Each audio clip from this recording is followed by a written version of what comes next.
Oi, Má, Oi, Lê, tudo bem? tudo e você? Tudo bem também. Obrigada, viu, por aceitar fazer parte dessa ação pontual, colaborando com esse trabalho. Imagina, é um prazer estar aqui. O objetivo dessa ação pontual é escutar, é trazer um entendimento para os estudantes de psicologia sobre o tratamento, sobre o diagnóstico, sobre o que passam as mães dos indivíduos que possuem o TDAH. Então, por isso que a gente está aqui para conversar um pouquinho sobre tudo que você passou e passa. Então, vamos lá. Vamos lá. A minha primeira pergunta é sobre como que você se sentiu quando o seu filho foi diagnosticado com TDAH. Bom, primeiro que ele foi diagnosticado bem novinho, hoje ele tem 23 anos, ele foi diagnosticado com 5 anos, numa época em que eu nunca tinha ouvido falar nisso, nunca tinha ouvido falar. Aí a professora da escola me chamou, de uma forma muito educada e muito preocupada. Ela falou: Olha, eu acho melhor você levá-lo em um psicólogo, porque ele nas atividades individuais ele vai muito bem, e nas atividades coletivas ele dispersa muito rapidamente. Aí eu fiquei meio assim sem entender, liguei para o pediatra dele na época, o pediatra era muito tranquilo, assim, tudo ele falava, ah, não se preocupa, ele era muito desencanado. E eu liguei achando que ele fosse falar isso, ah, imagina, Marta, desencana, tá tudo bem. E aí ele falou, olha, eu vou te indicar uma neuro super boa, que é a neuro que diagnosticou meu filho. Eu tenho um filho que hoje tem 14 anos e que tem TDAH. Falei, mas doutor Sérgio, o senhor acha que ele tem TDAH? Eu acho que ele tem que passar com a neuro. Aí eu fui muito apavorada. Eu sou uma pessoa da área acadêmica, então eu acho assim, eu gosto de tudo muito esclarecido para eu conseguir buscar caminhos. Aí eu já fui ler, né, um monte de coisa. Não era um momento em que a gente tinha tanta informação, né? Mas eu busquei na forma como eu consegui, marquei a médica, e aí a médica na época falou, Marta, eu acho que o seu filho é muito novo para fazer os testes. Normalmente eu não gosto de fazer tão jovem, mas eu vou fazer mais para aliviar a tua angústia do que a dele, né? Mas a gente vai combinar o seguinte, que talvez a gente tenha que refazer esses testes daqui a um ano para ele estar um pouquinho mais maduro. Até os 5 anos e pouco, a criança tem um déficit de atenção fisiológico. Ela tem naturalmente mais dificuldade de se concentrar. Então, às vezes a criança mostra sinais agora e depois a coisa se estabiliza.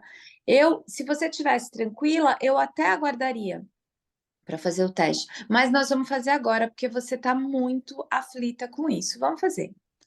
E aí a gente fez os testes lá, fez a audiometria, depois fez as 4 sessões passou com ela, fez a audiometria, fez acho que 4 ou 5 sessões com a psicóloga e aí voltou com ela o Matheus e depois ela fez a devolutiva comigo. Ela falou: olha, o Matheus, em todos os testes, ele mostrou sinais de TDAH, mas mãe, se acalma, fica tranquilo, vamos indicar. E foi, vou te indicar um tratamento por hora, um acompanhamento psicopedagógico para as atividades da escola. Aí, nesse meio tempo, eu estava mudando de cidade. E aí ele ficou assim uns 6 meses sem a gente começar o tratamento. Aí mudou de cidade, mudou de escola, foi um caos. Entrou no processo da alfabetização, aí foi um horror na escola. Aí eu peguei uma professora, assim, eu acho que se eu tiver que apontar situações que mais me trouxeram é, aflição, desespero mesmo, foi a falta de preparo das professoras para enfrentar. Eu ouvi de tudo das professoras, ouvi do tipo, isso é uma bobagem, isso não existe. É, você tem que se dedicar mais ao seu filho, você tem que ter uma rotina de estudos em casa. E para mim isso era um horror, era um caos, ele odiava fazer a lição. É, teve período que ele abria o caderno, ele chorava 40 minutos na frente do caderno para ir depois, para começar o dever. E aí depois ele levava 5 horas para fazer o dever. Isso para mim era uma coisa assim horrível. Eu passei por todas as fases, assim, briguei muito com ele. Aí na época o meu ex-marido, que também é TDAH, ele tinha mais paciência com ele. Acho que ele via muito toda a dor dele em cima do Matheus, e ele sofreu muito mais. O meu ex-marido, ele apanhava na hora de fazer as atividades, porque ele tinha as mesmas dificuldades do Matheus. Então, ele teve muita paciência com ele, eu não. Assim, eu não tinha tempo, eu não tinha paciência, me dava um negócio, a hora que abria o dever, me dava um aperto no peito, assim, uma situação muito ruim. Mas eu tive o meu ex-marido que fez isso, e eu acho que é, me ajudou e ajudou muito o Matheus também. Aí ele teve por muito tempo o acompanhamento psicopedagógico. Aí teve um outro determinado momento que ele fez terapia.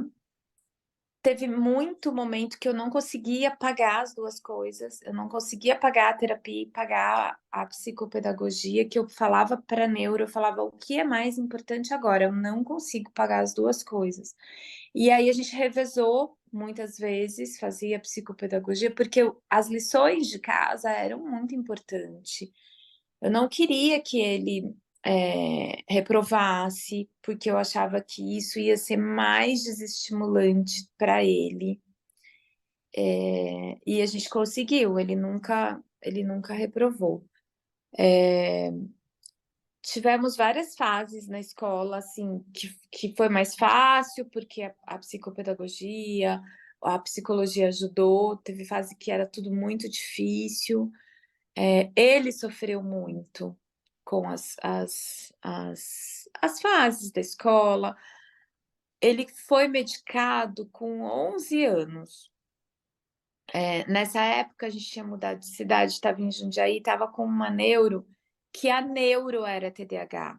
Então, isso para mim foi muito importante, porque eu via na doutora Mariana, assim, uma pessoa que era TDAH e que tinha conseguido estudar, que para mim o estudar era muito importante. Eu tinha muito medo do Matheus parar de estudar, ele repetia, ele ficar o grandão na sala dos pequenininhos. E essa doutora Mariana, ela me tranquilizava muito, ela minimizava muito, mas de uma forma positiva, sabe? Ela entendia a minha dor, mas ela falava, calma, mãe, vai dar tudo certo. Aí ela quis medicar, eu confiava muito nela. Ela falou, Marta, acho que tá na hora de medicar. Eu falei, tá bom, vamos medicar. Mediquei, e o Matheus tomou medicação, eu acho que uns 4 anos, mais ou menos. Foi tipo dos 11 aos 15. E ele, e aí ele começou a ficar relutante para tomar o remédio. Aí a gente mudou de cidade de novo, e aí eu vim para uma escola aqui em Campinas que acolheu muito o Matheus. Eu morava em Jundiaí, e a escola, a coordenação me acolhia e acolhia o Matheus, mas as professoras, assim, a grande maioria não tinha conhecimento, não sabia lidar, colocava o Matheus no meio de todo mundo e ele sofreu bastante. Aí, quando eu mudei para Campinas, a escola foi super importante, porque ele foi para uma escola super legal que todo mundo acolheu, todo mundo entendeu. É uma escola extremamente inclusiva. Eu escolhi a escola por causa disso. A gente tinha várias crianças assim com um monte de deficiência na escola, brincando junto, assim, tudo misturado, sabe? E, e foi muito importante para ele. Ele não. Eu não acho que a vida do Matheus foi facilitada nessa escola. Ele pegava a recuperação, ele tinha que fazer prova, ele tinha que estudar, mas ele nunca reprovou. Para mim, isso foi super importante. É, Aí ele não quis mais tomar a medicação com 15 anos. Ele falou: eu não quero mais, eu não passo bem, eu não quero, eu não quero. Briguei muito com ele para tomar a medicação. Acho que eu fui muito na contramão, né? A maior parte das mães tem medo que tome. Eu queria que ele tomasse, eu achava que a medicação. E ele. Aí a doutora Mariana mesmo falou: Marta, a gente não pode obrigar ele a tomar, né? Ele já tá, aí ele foi fazendo 16, 17, 18 anos, falou, a gente não pode fazer isso, é dele, né? Eu acho também que seria melhor, mas ele não quer, como que a gente vai fazer? Aí nessa época ele começou a fazer terapia. Nessa época não, com uns 15 anos ele começou a fazer terapia, também com um psicólogo super querido. Eu acho que essa escola e esse psicólogo aqui em Campinas, eles foram assim fundamentais para a trajetória do Matheus, sabe? Para a autoestima do Matheus. Ele pegou muito pesado comigo, assim, porque a questão do estudo e da escola, para mim, eram muito importantes. Porque eu sou da área acadêmica e eu sou de uma geração onde a gente aprendeu que só o estudo salvaria o mundo. Uma geração que não tinha nada do que tem agora, de profissão diferente, e de hoje tantas profissões que envolvem criatividade foram valorizadas, são valorizadas, né? E eu sou daquela época que não, que você tinha que estudar. E aí esse psicólogo me deu um baita de um chacoalhão. Ele falou assim: então, Marta, sabe tudo o que serviu para você construir a sua vida adulta em termos profissionais? Talvez nada disso valha para o Matheus. E isso não quer dizer que ele não vá ser uma pessoa de sucesso, feliz e que tenha uma autonomia de vida, uma autonomia financeira. O Matheus tem condições de encontrar o caminho dele. E talvez o caminho dele seja super diferente do seu, sabe? Tem muitas formas da pessoa conseguir se sustentar, sabe? Trazer o arroz com feijão para casa, porque eu tinha medo disso. Eu tinha muito medo do Matheus não conseguir conquistar um espaço. E ele falou: mãe, para, só pensa que talvez tudo que serviu para você não sirva para ele, mas não quer dizer que ele não vai encontrar o espaço. Aí ele me deu uma lista de exemplos, sabe? Tem gente que tem uma pousada e administra uma pousada e administra bem essa pousada e é super feliz e nunca precisou fazer uma faculdade. Ou tem gente que fez uma faculdade e teve uma vida horrível e mudou a vida para ter uma pousada, né? E o Matheus tem todas as condições de conseguir encontrar o caminho dele, né? Com as escolhas dele. É, e aí foi muito engraçado, porque ele se fortaleceu, né? O Matheus, e o Matheus, com 15 anos, ele a gente se mudou para um condomínio de casas e ele começou a fazer passeio com os cachorros aqui no condomínio de dia. E nos finais de semana, quando os vizinhos viajavam, ele começou a cuidar dos cachorros. E isso, assim, ter uma atividade que envolve uma atividade física, né? Então, ele caminha, ele faz isso até hoje.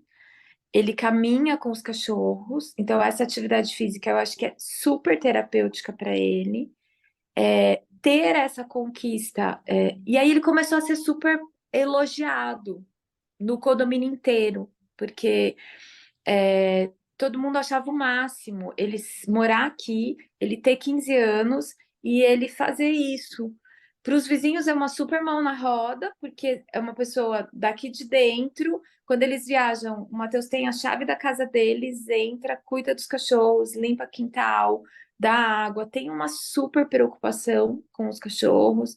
É, no primeiro final de ano que ele cuidou, que ele tinha 15 anos, ele cuidou de todos os cachorros. Aí, quando teve os fogos, ele voltou e passou em todas as casas para olhar se todos os cachorros estavam bem. E aí, assim, eu acho que ele, na escola, ele era sempre lá atrás, né? E aí ele começou a ser visto com essa atividade dele, ele começou a ser super elogiado, e isso fez super bem para ele. Eu acabei, por orientação do psicólogo, eu deixei de ficar responsável por cuidar das atividades da escola, porque o nosso relacionamento se desgastou muito por causa disso. E aí o pai dele passou a ser responsável. Ele resolveu fazer faculdade de direito, fez o primeiro vestibular, não passou, aí no meio do ano ele passou. Eu tive muito medo dele não dar conta. E ele está no último ano, pegou a pandemia, faz numa faculdade boa, numa faculdade muito séria, numa faculdade que leva os processos avaliativos super sério. Na pandemia, ele tinha uma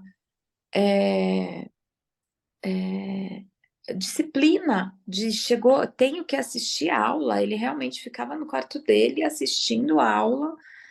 E pegou, sim, uma ou outra DP, como eu acho normal, assim, dou aula em faculdade, eu acho que nem tudo. E ele nem pegou tantas, mas pegou sim, mas ele tá no último ano. Então, assim, eu passei por várias fases, né? E o meu maior medo sempre foi ele não conseguir conquistar uma autonomia. E eu queria que ele estudasse, eu queria, quando criança, porque tem que estudar, tem que estar num ambiente de escola. E depois de adulto, porque eu sou dessa geração que a gente aprendeu que erradamente, né? Que só uma faculdade é que vai garantir uma autonomia para o indivíduo, né? Acho que ele encontrou os caminhos dele em diversos momentos. A gente, como mãe, pelo medo, né? A gente acaba muitas vezes enxergando mais as fragilidades do filho da gente do que as suas potencialidades. E esse medo às vezes cega a gente. Então, passei ali por situações em que eu desacreditei que ele fosse encontrar o caminho dele, né? Porque eu acho que as escolas aqui no Brasil, elas são muito conteudistas, né? Elas são só conteudistas. E eu acho que a escola deveria trabalhar muitas outras coisas, né? Nas crianças. Tem o vestibular, tem essa expectativa dos pais mesmo, do conteúdo. Ai, meu filho já tem física, ai, meu filho já tem matemática, ai, meu filho já tem, sabe? Os pais têm essa ânsia por conteúdo e os pais são os clientes da escola, né? A escola tem que acompanhar. E eu acho que toda a parte de esporte, música, arte, que os nossos filhos com TDAH poderiam se destacar muito, né? É sempre minimizado, é sempre uma coisa de faz de conta, né? O Matheus nunca teve facilidade para esporte. Isso foi uma outra coisa que todo mundo falava para mim. Põe no futebol. Eu falava, filho, quer ir para o futebol? Não, ele sempre foi péssimo em futebol. E não porque ele é TDAH, eu também sou péssima com qualquer jogo com bola. Aí eu me lembro que a psicopedagoga lá de Jundiaí, eu falei, Tereza, eu acho que eu vou pôr o Matheus no futebol, aquelas loucuras de mãe, né? Porque me falaram que essa atividade em grupo é boa e a atividade física, e ela falou, não põe. Ele quer ir para o futebol? Aí eu falei, não, ele não quer. Então você não vai pôr o Matheus no futebol.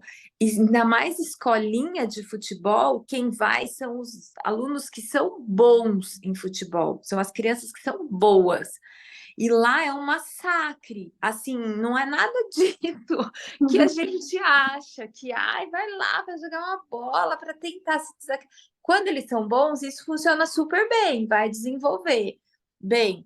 Mas quando eles não são bons, vai ser péssimo para o Matheus. Vai ser, você vai jogar ele num lugar que ele não tem habilidade, que ele não gosta, porque estão falando para você que tem que pôr esporte em grupo. Se ele gosta, ok. Se ele não quer e se ele não gosta, se ele não tem essa habilidade, não ponha, Uhum, né?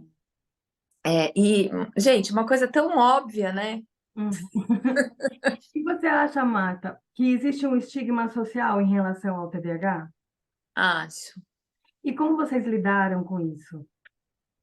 É, e hoje eu acho que tem um estigma assim muito pior, Uhum, porque hoje as pessoas acham que é um exagero, que uhum, está se diagnosticando demais. Eu ouvi de várias professoras assim, eu vou sentar ele aqui na frente e vou conversar com ele. Eu falava, gente, eu fui na época, eu fui na BDA em São Paulo. Eu participei de reunião de grupo, eu trouxe os folhetos da BDA, distribuí na escola inteira, distribuí para cada uma das professoras. Falei, ó, eu trouxe para você, não tem problema que você não saiba, mas vamos estudar? Vamos entender? Né? Eu acho que o maior estigma que eu sofri foi realmente das pessoas desacreditarem. Ah, será que ele tem mesmo? Não acho. Teve uma professora que falou que eu não acho. Eu falei, professora, ele tem uma neuro, ele tem uma psicopedagoga, ele tem uma psicóloga. Não é você que dá o diagnóstico. Inclusive, o diagnóstico já foi dado. Eu fico apavorada de você questionar o diagnóstico da médica dele, né? Ainda acho que foi menos ruim porque ele não é do tipo predominantemente hiperativo. O Matheus é do predominantemente desatento. Então atrapalha menos a aula, uhum, né? Eu acho que quando atrapalha mais, os que são mais agitados, e eu sou professora, eu sei disso, de fato atrapalha mais. Eu acho que eles são mais estigmatizados. uhum. E É, eu, pode falar. eu acho que isso é um problema, sim, os que têm essa agitação, né? Uhum. Que eles não conseguem mesmo, gente. Eu tenho aluno que não consegue ficar sentado na sala de aula, não consegue, né? Dá dó, eu sinto dó. E você, Você- como professora universitária, qual é a sua solução para isso? Ai, eu acho que o mundo escolar, né, em qualquer nível, fundamental, médio, universitário, não está adaptado para isso. É, é muito complicado a gente fazer assim, usar dois pesos e duas medidas, a gente fazer de um jeito para um aluno, e não fazer para o outro. Eu vejo muitos alunos sem diagnósticos, muitos alunos assim que são TDAH muito claro, que na primeira aula eu saio da aula falando, e eu tenho turmas de 60, 70 alunos na faculdade. É que nas aulas práticas eles são divididos, mas assim, na primeira aula eu olho e já dou uma escaneada. Esse aluno é TDAH, esse aluno é TDAH. Normalmente eu converso com eles e me assusto porque a maior parte nunca foi diagnosticado. Eu falo, mas você teve dificuldade, né? Ai, a vida inteira, professora. Repeti de ano, minha mãe me mudou de escola 8 vezes, sempre fiquei de castigo, apanhei, não fazia lição. Então, assim, é um histórico muito claro, né? E eu tenho muita pena, porque aí ele tá com 18, 20 anos e deles chorarem comigo e falar, professora, você foi a primeira professora que falou isso. E aí a gente encaminha para para passar no médico, né? Eu falo, olha, você tem sinais de TDAH, mas você precisa passar por um psiquiatra que vai conduzir o diagnóstico. Muitas vezes a família não quer, e a neuro do Matheus, ela fala que tem aquela mãe que quer muito fazer tudo o que precisa fazer, que era eu.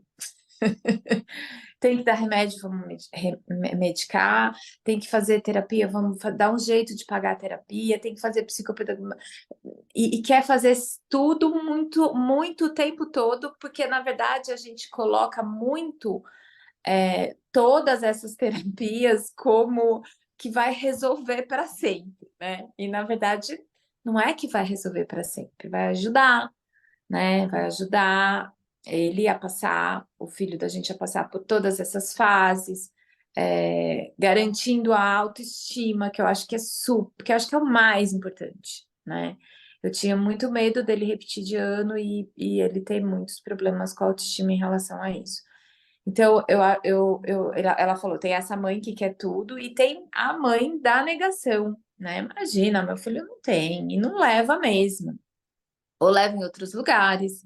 Eu tenho vários alunos que falaram que a mãe levou no centro espírita. Eu não tenho nada contra centro espírita. Acho até que ele pode fazer a parte dele, mas não é só o centro espírita que vai tratar o TDAH, né? É, então, eu acho que a gente não tem uma, uma situação escolar em nenhum nível para acolher os alunos TDAH. Eu tento fazer como professora o melhor que eu posso. Às vezes eu mando sair, eu falo, sai, vai dar uma volta e volta, né? E ajuda muito dar uma volta, né? Ajuda demais. Mas eu acho que a gente ainda não tá adaptado. De verdade, eu acho que o nosso esquema de ensino hoje, com o nosso aluno de hoje, que mudou, com tudo que mudou, o nosso modelo de ensino, ele não está nem adequado para quem não é TDAH, Uhum, uhum. quanto mais para quem é. E de todos os tratamentos que o Matheus recebeu, como foi a resposta do seu filho em relação aos tratamentos? Desde do medicamentoso, a psicoterapia e a psicopedagoga? Eu acho que tudo ajudou. Eu acho que em cada momento ele foi trabalhado uma coisa, né? É, agora, não é um tratamento curativo, né? A gente precisa trazer isso para a consciência. Meu filho tem TDAH, eu vou pôr na terapia e todos os problemas vão estar resolvidos. Não, a terapia vai ajudar ele a se entender, a montar estratégias, a se aceitar, trabalhar muito a autoestima, né? A entender que ele tem TDAH, mas que ele tem um mundo cheio de possibilidades para ele ser um cara feliz, né? E vencedor, vencedor, assim, no sentido de conseguir acordar e ir enfrentar o seu dia numa boa e ter um teto para morar. Eu Uhum, acho que é isso. É, eu acho que tudo ajudou. uhum. Eu acho que tudo. E em algum momento você se sentiu julgada por ter que medicar seu filho? Eu nem contei na época para muita gente, Hum, mas sim, me julgaram. Na outra escola que eu estava, me julgaram. Eu fazia a medicação, inclusive a coordenadora chamava. Eu tinha muito medo da exposição da medicação. Eu tinha muito medo de expor ele para todos, tanto amigos como equipe da escola. Na outra escola, em Jundiaí, a coordenadora chamava e dava medicação para ele na coordenação. Quando ele chegou aqui em Campinas, né, e eu fui falar isso de uma maneira muito discreta, eu falei, então ele toma medicação. Aí a coordenadora falou, Marta, aqui um monte de aluno toma um monte de medicação, cada um com as suas necessidades. Como você quer que dê? Você quer que dê na sala? Você quer que lembre na sala? Traz aqui. Falei, ah, combina com ele, né? E aí ele preferia, claro, tomar na coordenação, porque era uma hora que ele dava uma voltinha. Nessa escola tinha essa liberdade. Mas eu me senti, sim, julgada em vários momentos. É, até dentro da família, sabe? Como se eu muitas vezes quisesse, porque eu tinha que explicar para todo mundo, porque muitas pessoas nem sabiam o que era isso na época. Uhum. E muitas pessoas achavam que eu estava alucinada com essa história desse TDAH, que eu só falava nisso, que eu só buscava coisa de TDAH, é, que era para deixar o Matheus mais em paz. Será que precisava tudo isso? Será que precisava? Gente, assim, o custo de tudo isso em termos financeiros foi uma coisa muito difícil para eu bancar, muito difícil mesmo. Era mais ou menos, hoje numa família de classe média, o custo das escolas normalmente é o maior gasto, né? E na minha família era assim. E eu gastava o equivalente a um outro valor de escola com todo esse apoio para ele, né? E aí muitas vezes as pessoas falam, será? Para um pouco a terapia, para um pouco com o acompanhamento psicopedagógico. É, ele não precisa disso, ele tá bem. E algumas vezes eu até precisei parar, e aí foi um caos. Uhum. Eu acho que tudo ajudou, Matheus, tudo. É, se eu tivesse que dar uma dica para mãe de menino, ele sempre tinha feito terapia e as terapias todas, a psicopedagogia, a terapia mesmo, com psicóloga ou com mulher, né? Porque é muito mais fácil a gente achar mulher. E quando ele estava na adolescência, com 15 anos, a gente mudou aqui para Campinas e eu conheci esse psicólogo, esse homem. E foi muito melhor para ele ser homem. Eu acho que tinha muito essa coisa de eu, mulher, mãe, e a equipe de professora, coordenadora, psicóloga, psicopedagoga, parece que eles eram a mesma coisa que eu cobrando, era muito a mulher cobrando, a mãe. Eu acho até que talvez ele visse um pouco de mim em cada uma delas, com Uhum. essa coisa da cobrança. E quando foi com o psicólogo, o Marcelo, primeiro que ele é incrível, o psicólogo, e segundo que, assim, ele achou muito sensacional ser homem, Uhum. sabe? Foi uma coisa assim, parece que me tirou totalmente as minhas cobranças dos pesadelos dele, sabe? Uhum. Então eu acho que é muito legal. A gente não pensa nisso, pelo menos eu nunca tinha pensado nisso. E Uhum. ele se sentiu muito mais confortável com o psicólogo homem. Uhum. Todas as outras parece que ele estava fazendo porque eu estava mandando. Ai, vamos lá. Uhum. Era meio que uma obrigação. E como que você acredita que a sociedade pode ser mais compreensiva e apoiadora em relação ao TDAH? Ah, eu acho que só o conhecimento salva, né, gente? Eu acho que todas as ações explicativas para a sociedade, para a escola, eu acho que iriam ajudar. Eu acho que é conhecer mesmo. E em relação às suas angústias e medos do início, quando você recebeu o diagnóstico, e com a tua experiência de vida e no decorrer desses quase 20 anos, são 18 anos, né? Quase 20. Aí com o Matheus foi desmistificado, que aqueles medos que você tinha, que foram desconstruídos ao longo do tempo. O que você poderia contar? É, eu acho que acreditar que vai dar certo, oferecer todo o apoio que o filho da gente precisa, em todos os níveis, em todas as situações, em todos os momentos, e são apoios diferentes. É, é, porque teve vários momentos que eu tive muito medo dele não conseguir. essa autonomia, né? E hoje eu olho para trás, não só para a trajetória dele, né?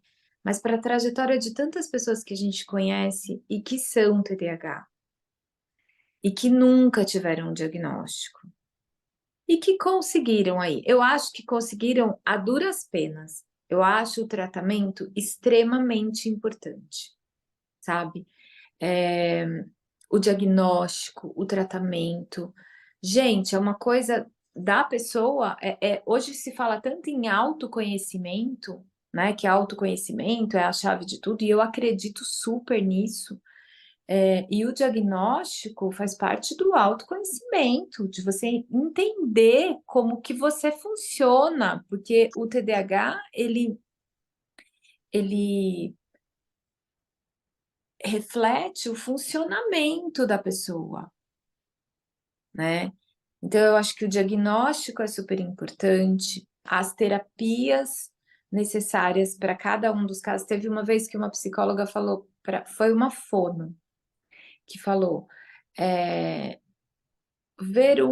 você vê um TDAH, conhecer um TDAH, você conheceu um TDAH. A gente não pode generalizar, sabe? O que funcionou para o meu filho pode não funcionar para o teu filho. Porque a pessoa, assim, as características são individuais, né? É muito comum o TDAH ter comorbidades. Então, muitas vezes o TDAH vem com dislexia, muitas vezes o TDAH vem com síndrome de ansiedade, às vezes o TDAH vem com autismo, que só está começando, só está sendo falado mais agora, né? Antes a gente pensava no autismo, aquele autismo típico lá, né, atípico, sei lá como é que fala, aquele autismo assim da criança completamente isolada do mundo, né? Então, às vezes, tem várias coisas juntos, existem várias comorbidades. Então, a gente não pode generalizar a trajetória do meu filho, as coisas que eu busquei, o que serviu para ele, pode não servir para o seu, né? Então, assim, estar atento às necessidades do filho em cada um dos momentos, em cada momento da infância, não só da vida escolar, né? Mas em cada momento da infância, em cada momento do desenvolvimento da criança, é uma necessidade que ele tem, Uhum. né? Então, para a gente estar atento, para que a gente consiga cuidar de cada uma das necessidades, cuidar da autoestima. Eu lembro que quando ele era bem pequenininho e eu li um livro e que falava que os meninos com TDAH eles tinham uma chance maior de na adolescência se envolver em situações de risco, de envolvimento com acidente de trânsito, se envolver com bebida, com álcool, e tudo isso, o principal gatilho disso é que eles crescem com a autoestima muito comprometida. Tipo assim, em vários momentos da vida escolar, eles não chegaram na frente como os outros, né?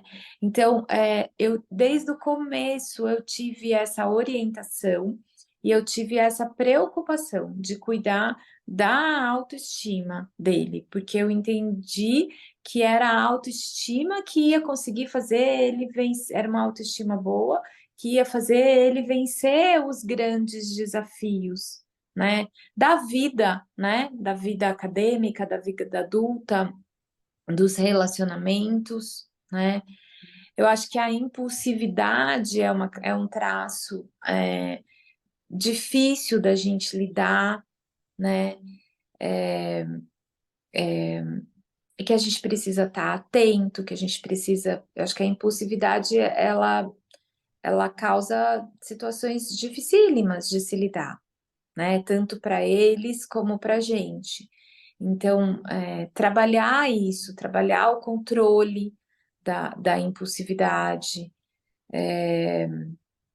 mas assim, sobretudo, acreditar, oferecer o apoio, todo o apoio necessário, e cada criança vai ter uma necessidade, E acreditar que, assim, que não é o TDAH que vai definir o seu filho, não é o TDAH que vai definir o destino do seu filho. Uhum, Você precisa cuidar sim, precisa de ter atenção sim, porque o mundo não está adaptado ao TDAH, é o TDAH que tem que se adaptar ao mundo. uhum, Então a gente precisa cuidar, mas não é o TDAH que vai definir o futuro do seu filho. uhum. E para terminar, Marta, e você? Como você cuidou de você? Quem te apoiou? Qual foi a sua rede de apoio? O que você poderia, aconselhar a outras mães sobre ao autocuidado, ao, em quem você se apoiou? Como você se cuidou durante todo esse processo? Em vários, assim, eu acho que eu tive ajuda das próprias médicas, da própria equipe que cuidou do Matheus. Em diversos momentos eles focaram até mais em mim. Eu busquei ajuda médica também. Eu falo que as coisas não são por um acaso, né? Até o psiquiatra que eu procurei, o psiquiatra é TDAH, neuro dele é TDAH, o psiquiatra que eu fui era TDAH. Então, eu busquei, sim, apoio. Tive muitos profissionais que me ajudaram. Tive pessoas nas escolas que me ajudaram. E eu sempre quis estudar sobre o assunto. E assim, quanto mais eu buscava o conhecimento, mais eu me acalmava. Porque eu sentia que eu podia fazer algumas coisas por ele. É, e que isso não era uma classificação dele, né? Não era isso que iria determinar o futuro dele. Uhum. Mas foi difícil, foi difícil. Fez terapia também ou não? Fiz, Não. faço até hoje. Uhum. É, assim, acho que eu sou até bem privilegiada de poder buscar esse apoio para mim também, né? Falo muito sobre o assunto. é, o Matheus é meio assim, às vezes quando ele era criança, eu acho que eu até falava mais. E aí ele até se sentiu um pouco incomodado em alguns momentos, ele pediu para eu não. Tá. Hã? É isso que eu ia perguntar. Ele se sentiu incomodado, ele se sentiu exposto e eu acabei até falando menos, assim, publicamente, Uhum. porque ele se incomoda. E hoje? Se ele se incomoda, É. acho que sim. Ele não fala naturalmente sobre isso. Ele fala às vezes quando ele tá brincando. Hum. Tipo, zoando. É, é, mas eu acho que ele tem consciência, sim. Eu acho que ele encontrou ferramentas para tentar lidar bem. E eu acho que não é o TDAH que vai definir o destino do filho de vocês, Uhum. né? Eu acho que precisa de apoio, não é fácil, não é fácil. A gente não quer, a gente ouve muito isso, né? Que a mãe tem aquela mãe que não quer medicar de jeito nenhum, porque acha que vai drogar o filho, e tem aquela mãe que quer medicar muito, quer medicar muito não, quer muito medicar, com a esperança da medicação trazer um alívio, trazer uma normalizar um pouco Ou curar, né? Em busca de uma expectativa de cura. é, é. E, eu acho assim, eu tenho muita pena, porque principalmente de mães que não têm um entendimento, não têm o diagnóstico, não têm o entendimento, repetem padrões de educação do século passado, Hum. né? De bater no filho para fazer a lição, de colocar de castigo porque não tirou a nota.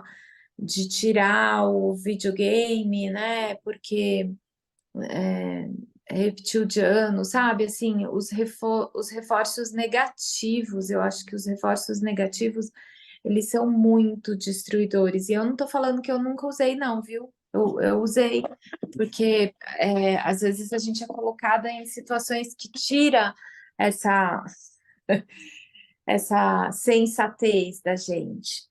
Uhum. É muito estressante, demanda tempo, que a gente não tem esse tempo na vida moderna. Eu sempre fui uma mãe provedora da família, uma mãe que na maior parte da minha vida eu trabalhei manhã, tarde, noite e aos finais de semana. Então eu não consegui ser ausente em casa com ele o tempo que eu gostaria de ter sido. Era impossível. Eu precisava sair para trabalhar. E aí, quando eu chegava em casa, eu precisava vestir a capa da mãe, que a escola também cobra muito, né? Nossa, Oi? demais. Demais. Tem alguém tentando me ligar, deixa eu.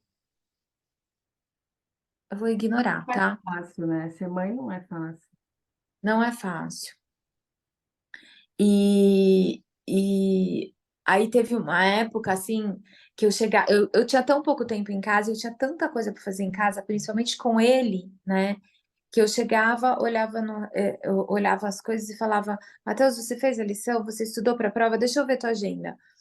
E aí, vários dias ele falava para mim assim: faz 5 minutos que você chegou em casa e tudo que você perguntou para mim foi em relação à minha escola. A única coisa que interessa para você da minha vida é a minha escola, Inteligente. né? E era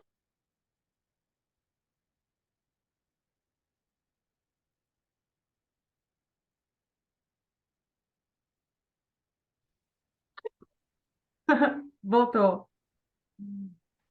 Estava da falando que gente. era. Hã? Que o Matheus falava para você que você só perguntava sobre a escola e não da vida dele. A gente foca no que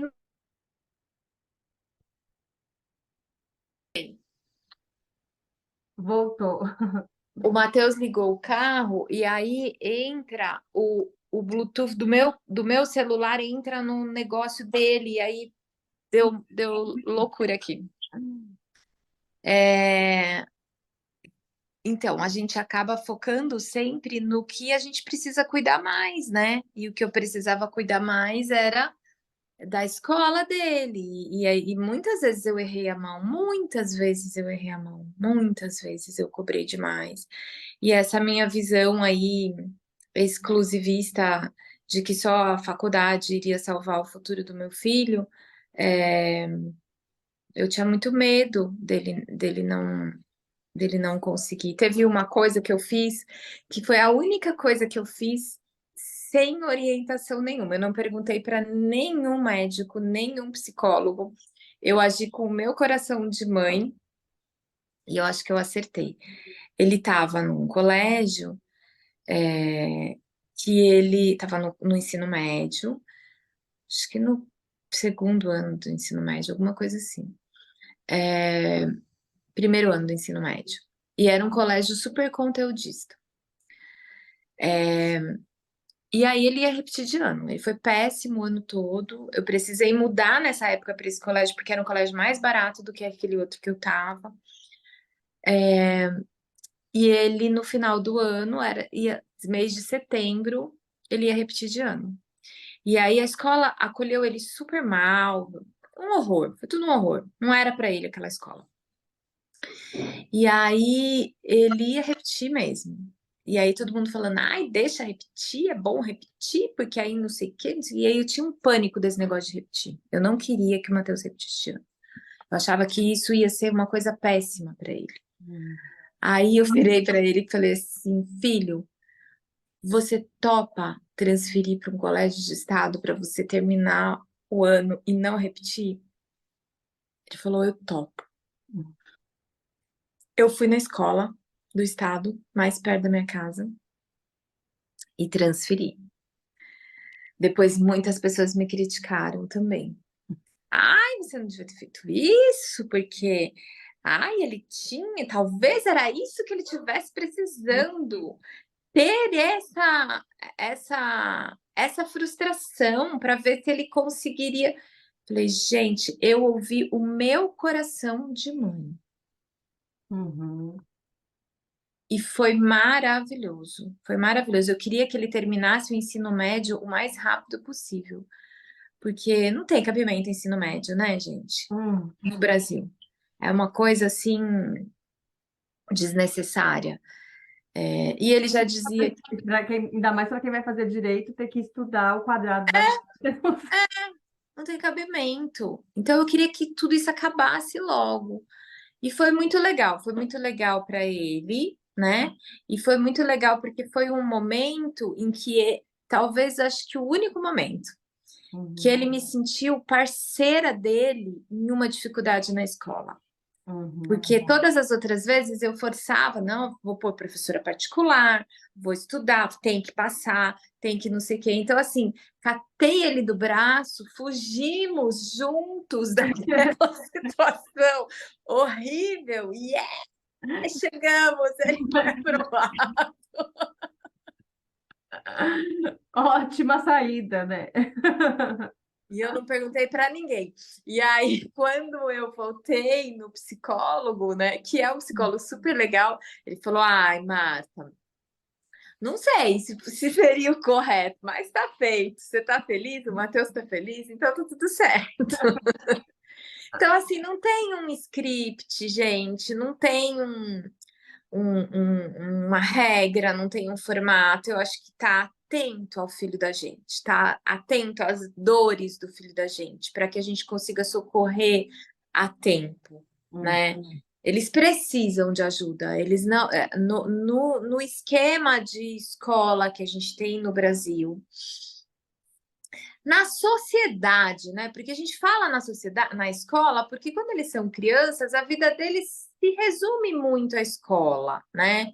Então, assim, mas na sociedade que a gente vive, os valores são muito difíceis, as metas que precisam ser cumpridas, e a gente é avaliado por essas metas, é muito difícil o TDAH cumprir tudo isso. E uhum, é muito ruim ficar atrás ou não conseguir chegar lá em vários momentos. uhum, Então, não estou dizendo que é fácil, é muito difícil. A gente precisa de ajuda, eles precisam de ajuda.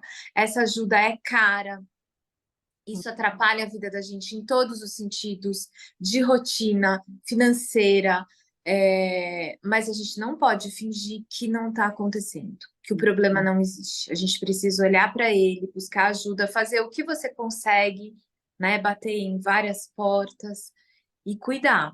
Tem que cuidar muito. Exige assim um cuidado intenso e isso deixa a gente exausta. uhum. Mas chegamos ao final. O mais de uma hora a gente ficou.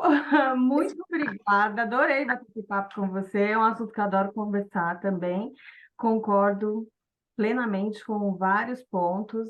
Acompanhei, né, em muitos momentos.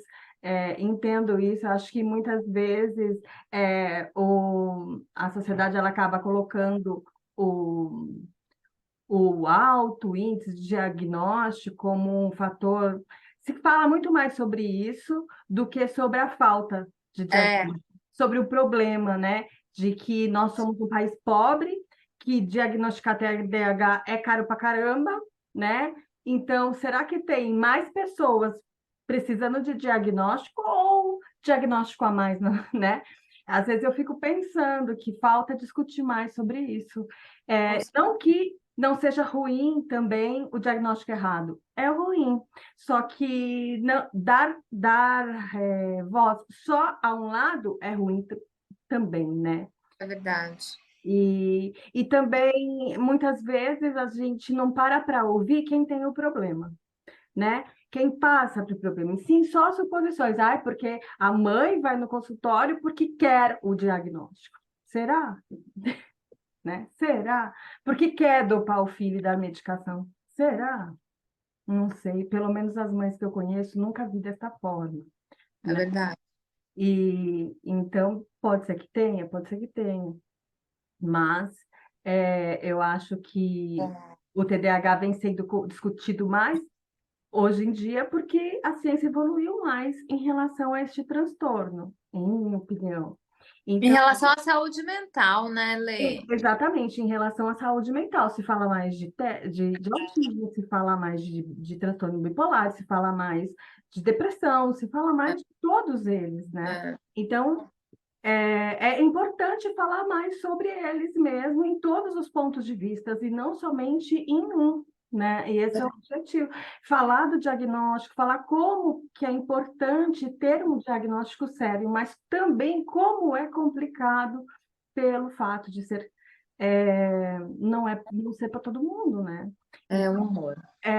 Como que é importante também as políticas públicas se mobilizarem para poder dar acesso àqueles que não podem pagar para ter um diagnóstico sério, né? É. Então, eu gostaria muito de agradecer o teu tempo, a sua colaboração com Imagina, Lê.